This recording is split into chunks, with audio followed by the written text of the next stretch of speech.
ദൂരെ ആണെങ്കിലും പനിയുന്ന. ഞാനൊന്ന് മൂത്രം ഒഴിക്കാൻ ഇറങ്ങി ഉടനെ ഇവനും പുറകിന് വരും. അതെന്താ അതിന്റെ ഒരു ഗുട്ടൻസ് എന്താ? അപ്പോഴായിരിക്കും ആലോചിക്കുന്നത് ശരിയാ മൂത്രം ഒഴിച്ചില്ലല്ലോ. അതുവരെ വെറുതെ വിട്ടേക്കുക. നിസ്സാരമായിട്ട് മൂത്രം ഒഴിക്കുന്നു. അല്ല ഞാൻ പറഞ്ഞത് ഇവൻ ജീവിതം അങ്ങനെ എന്തോ പറയാൻ വന്ന. ഇതിൽ ആരാ ഒരു 8 മിനിറ്റ് മുമ്പ് മൂത്തത് ആരാ? മൂത്തതാണ്. ഓക്കെ. അതിന്റെ വിലയില്ല. മൂത്തന്റെ വില എന്താ കൊടുക്കാത്ത? ഇവരാ ശരി ചേട്ടാന്ന് ചേട്ടാ അങ്ങനെ വിളിക്കുന്നത് ഇഷ്ടമില്ല. ഈ ചേച്ചിമാരുടെ കുട്ടികൾ നിങ്ങൾ എന്താ അച്ചാച്ചന്മാരെന്നാണോ? എടാ പോടാ. രസം അതായിരിക്കൂലേ രസം. നിങ്ങൾ കൂടുതലും വിളിക്കുന്നത്. അച്ചുവപ്പു. ദേശീയൊക്കെ ഞാൻ അങ്ങനെ വിളിക്കും. എന്തെങ്കിലും ആവശ്യം സാധിക്കാനുണ്ടെങ്കിൽ അമ്മാച്ചന്മാരെന്ന് വിളിക്കും. അമ്മാച്ചന്മാരെന്ന്. ഓക്കെ. എടാ ഈ വാടാന്ന് പറയാ അങ്ങനെ വിളിക്കും. അമ്മാച്ചന്മാര് മറ്റേ കോട്ടയം സൈഡിലല്ലേ? ഓക്കെ. ഈ ചേച്ചിമാരെന്ന് പറഞ്ഞാലും നിങ്ങളെക്കാളും കുറച്ചധികം ഏജ് ഡിഫറൻസ് ഉള്ളവരാണ്. ഇതാ ഒരുമിച്ചൊക്കെ പറഞ്ഞു. അതെ, നല്ല പ്രായമുണ്ട്. അതെ, അവരും കെട്ടി അവർക്കും കുട്ടികളുണ്ട്. അപ്പം ചേച്ചിമാരെ നിങ്ങൾ ഒരു അമ്മയ്ക്ക് തുല്യ ഒരു ചേച്ചി അമ്മ എന്നൊക്കെ പറയുന്ന പോലെ തന്നെ ആയിരിക്കുമല്ലോ നിങ്ങളെ കുഞ്ഞുനാൾ തൊട്ട് നിങ്ങളുടെ മേജർ ഡിസിഷനിൽ പപ്പയുടെ മമ്മിയുടെ ഒപ്പം തന്നെ ചേച്ചിമാരും പളിയന്മാരൊക്കെ ഉണ്ട്. അപ്പം ചേച്ചിമാരായിട്ടുള്ള ആ ഒരു ഗിവ് ആൻഡ് ടേക്ക് അല്ലെങ്കിൽ ആ ഒരു ഇന്റിമസി ഒക്കെ എങ്ങനെയാ? ചേച്ചിമാരിയായിട്ടായിരുന്നു ഞങ്ങൾ കൊച്ചിലെ തൊട്ട് കൂടുതൽ ഇതും അവരുടെ കൂടെ ആയിരുന്നു പണ്ട് തൊട്ടേ ഞങ്ങള് കിടക്കുന്നത്. ഇവനായിരുന്നു കൂടുതൽ കൊഞ്ചീര്. രണ്ട് ചേച്ചിമാർക്ക് ഇവന് ഇച്ചിരിയേ ഉള്ളായിരുന്നു എന്നെക്കാളും.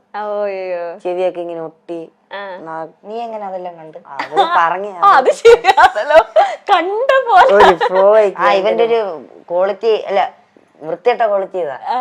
വേറെ ആരെങ്കിലും എന്തായാലും പറയും അത് ഇവൻ കണ്ടുപിടിച്ചാന്നുള്ള രീതിയിൽ ഇവൻ എല്ലായിടത്തും പറയും. ഇപ്പൊ കണ്ട പോലെ തന്നെ ഇവൻ കണ്ടിട്ടില്ല. പക്ഷെ അത് കഴിഞ്ഞ അത് വേറെ എല്ലാം പറഞ്ഞില്ല, കംപ്ലീറ്റ് ആകത്തില്ല. കണ്ട പോലെ പറയല അത്.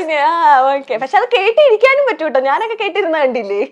അത് ബമ്പർ ചിരിന്ന് എന്തോ ഒരു ക്ലോക്കിന്റെ എന്തോ ഒരു ഇത് കിട്ടി, ഗിഫ്റ്റിന്റെ ഒരു ജുവലറിയുടെ എന്തോ ഒരു ഇതിന്റെ ആയിട്ടാ ഗിഫ്റ്റ് കിട്ടിയത്. അപ്പൊ ഏതോ ഒരാൾ പറഞ്ഞ ക്ലോക്കില് ഗോൾഡിന്റെ ഇതാണ്, അത് ഈ പുറകെ എഴുതി വെച്ചിട്ടുണ്ട് 1500 രൂപന്ന്. ഇവന് ഇത് എല്ലായിടത്തും നടന്ന് പറയാ. അതെന്നാലും പുള്ളി പറഞ്ഞെന്നുള്ള രീതിയും പറയത്തില്ല. ഇവൻ എല്ലായിടത്തും നടന്ന് പറയാ ഇതുണ്ട്. ഒരു ഉറപ്പില്ലാതെ ഇവൻ പറയുന്നത്. എന്തെങ്കിലും പറയാനുണ്ട് ഇതിനെ പറ്റി? ഉള്ള കാര്യായോണ്ടേ ഞാനൊരു തമാശക്ക് അവിടെ പറഞ്ഞു. ഇവനെല്ലാം അങ്ങ് സീരിയസ് ആയിട്ട് എടുക്കും. ഞാൻ പറയുന്നത് എന്താണേലും നേരെ അമ്മയുടെ അടുത്ത് പറയും. അമ്മ എന്നിട്ട് അത് വെച്ച് എന്നെ കളിയാക്കും.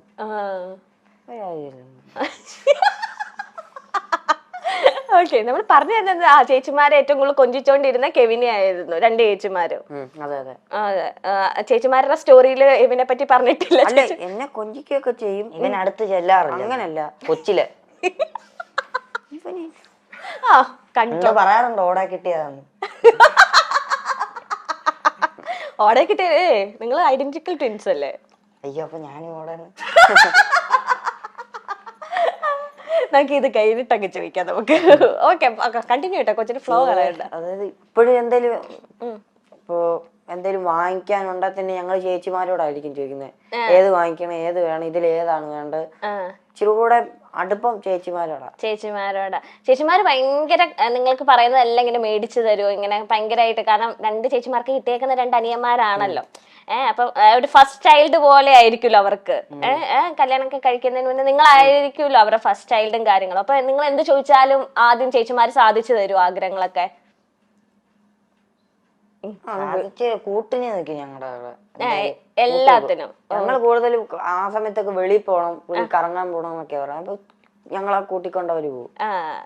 കറങ്ങാനൊക്കെ ചേച്ചിമാരാണ് കൊണ്ടുപോകുന്നത്. ഇപ്പൊ ഒരു ചേച്ചി മൂത്ത ചേച്ചി ഇവിടെ പ്രായമുള്ള ചേച്ചി ഇവിടെ ഉണ്ട്. ഓക്കെ. ഇളയ നല്ല പ്രായമുള്ള ചേച്ചി വേറെ സ്ഥലത്ത് യുകെയില. നല്ല പ്രായമുള്ള യുകെയിലുള്ള ചേച്ചി എന്ന് വരും ഇനി നാട്ടില്? ഈയിടയ്ക്ക് ഒന്ന് വന്നായിരുന്നു. അത് കഴിഞ്ഞ് പോയി. ഹസ്ബൻഡും കൊച്ചും ഒക്കെ ആയിട്ട് വന്നായിരുന്നു. അവര് ഫാമിലി ആയിട്ട് UK സെറ്റിൽഡ് ആണ്. ഓക്കെ. അളിയന്മാരെങ്ങനെയുണ്ട്? അളിയന്മാരെങ്ങനെയുണ്ട്? ഞങ്ങളെക്കാളിലും അതായത് ഇപ്പൊ പിന്നെ അവര് തന്നെ എങ്ങനെയാ ഞങ്ങളെ അളിയന്മാരെന്ന് പറയുന്നത്? അവരുടെ ബന്ധുക്കാരൊക്കെ വരുമ്പോ ഓരോരുത്തർ അവരുടെ വീട്ടിൽ പെണ്ണ് കാണാനൊക്കെ ചെല്ലുമ്പോ കാണിക്കല്ലോ ഇത് പെണ്ണ്. ഓരോരുത്തർ അവരുടെ വീട്ടിൽ പെണ്ണ് കാണുമ്പോ എന്തൊക്കെയാണ് ഈ പറയുന്നത്? അങ്ങനല്ല, അളിയൻ ചേച്ചിനെ കെട്ടി കഴിഞ്ഞല്ല, ഇനി അളിയൻ പെണ്ണ് കാണുന്നുണ്ടോ? അങ്ങനല്ല, പെണ്ണ് കാണാൻ വന്ന സമയത്ത് ഇങ്ങനെ എന്താ പരിചയപ്പെടുത്തുന്ന എന്താണ് സംഭവം ഉണ്ട്, ഇത് അമ്മായിയപ്പൻ ഇത് എനിക്ക് ഉറപ്പിച്ച സമയത്ത് ഞാൻ ഇപ്പൊ വെച്ച സാധനം അങ്ങനെ ഉണ്ട്. അപ്പോ പിന്നെ ഇതാരെന്ന് ചോദിക്കുമ്പോ അളിയന്മാരാന്ന് പറയാൻ അവർക്ക് എന്തോ ഒരു അഭിമാനം. പിന്നെ അല്ലേ ഞാൻ എന്തൊക്കെയാണ് ഈ പറയുന്നത്? അത് നിങ്ങൾ എന്തൊക്കെയായി പറയുന്നത്? മറ്റേ ഹാഷിർ പറയുന്നത് എന്തെങ്കിലും കൊച്ചു കേരളത്തിൽ നടക്കത്തോ? ഓക്കെ. അല്ല, അളിയന്മാര് എങ്ങനെ എടാ പോടവരെ നിങ്ങൾ തോളത്തൊക്കെ ഇട്ട് എന്നെ ഉണ്ട് അങ്ങനെയൊക്കെയാണോ? അങ്ങനെയൊന്നുമില്ല. അങ്ങനെയൊന്നുമില്ല. എടാ പോടാ, ദാറ്റ് മീൻസ് അങ്ങനെ ജോളിയായിട്ട് റെസ്പെക്റ്റും ഉണ്ട് എന്നാ എല്ലാം പറയാൻ പറ്റുന്ന ചേച്ചിമാരെ പോലെ തന്നെ എല്ലാം പറയാൻ പറ്റും. ഈ ചേച്ചിയും പപ്പയും അമ്മയും ഒന്നും അറിയാതെ നിങ്ങൾ രണ്ടുപേരും അളിയന്മാരും നടത്തിയ എന്തെങ്കിലും കുസൃതികളുണ്ടോ?